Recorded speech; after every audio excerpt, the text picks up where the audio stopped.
దొంగ పెళ్లిళ్లు, బాల్య వివాహాలు, దొంగ ఇంటి పట్టాలు, నకిలీ పాస్పోర్టులు, దొంగతనంగా చిన్నపిల్లలను ఎత్తుకొచ్చి అమ్మటం ఇది జంగిటి నర్సింలో మరియు జంగిటి సుభద్రాల తీరు పట్టించుకొని సంబంధిత అధికారులు. వివరాల్లోకి వెళితే న్యూ కృష్ణానగర్లో ఉంటూ సుభద్ర నర్సింలు 2006వ సంవత్సరంలో మైసూరివారిపల్లికి చెందిన వారి దగ్గర మేము శాంతినగర్లో ఇంటి స్థలం కొన్నామని అంటున్నారు. ఆ సర్వే నంబర్ మొత్తం ఏటి పోరంబోకు 1979 జీవో ప్రకారం ఏటి పోరంబోకు, మీతబీడు పోరంబోకు, కాలువ పోరంబోకు ఇవి ఇంటి పట్టాలు కానీ అగ్రికల్చర్ పట్టాలు కానీ ఇవ్వకూడదని అప్పట్లో ఇందిరాగాంధీ హయాంలో సుప్రీంకోర్టు ఉత్తర్వులు జారీ చేసింది.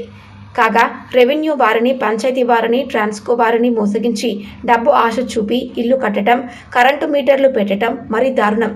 మైసూరివారిపల్లె వారిని అడగగా మేము ఎటువంటి పంచాయతీ ఆదేశాలు ఇవ్వలేదని అంటున్నారు.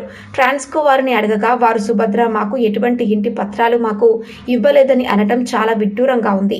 కాగా సుభద్ర అటువంటి మోసగాళ్ల వలన సమాజానికి, ప్రభుత్వంకు చాలా నష్టం వాటిల్లుతుంది అనడం అతిశయోక్తి కాదు. ఇకనైనా సంబంధిత అధికారులు వీరిపై కఠిన చర్యలు తీసుకోవడం సమాజానికి, ప్రజలకు శ్రేయస్సుకరమని పెద్దలు, విశ్లేషకులు అభిప్రాయపడుతున్నారు.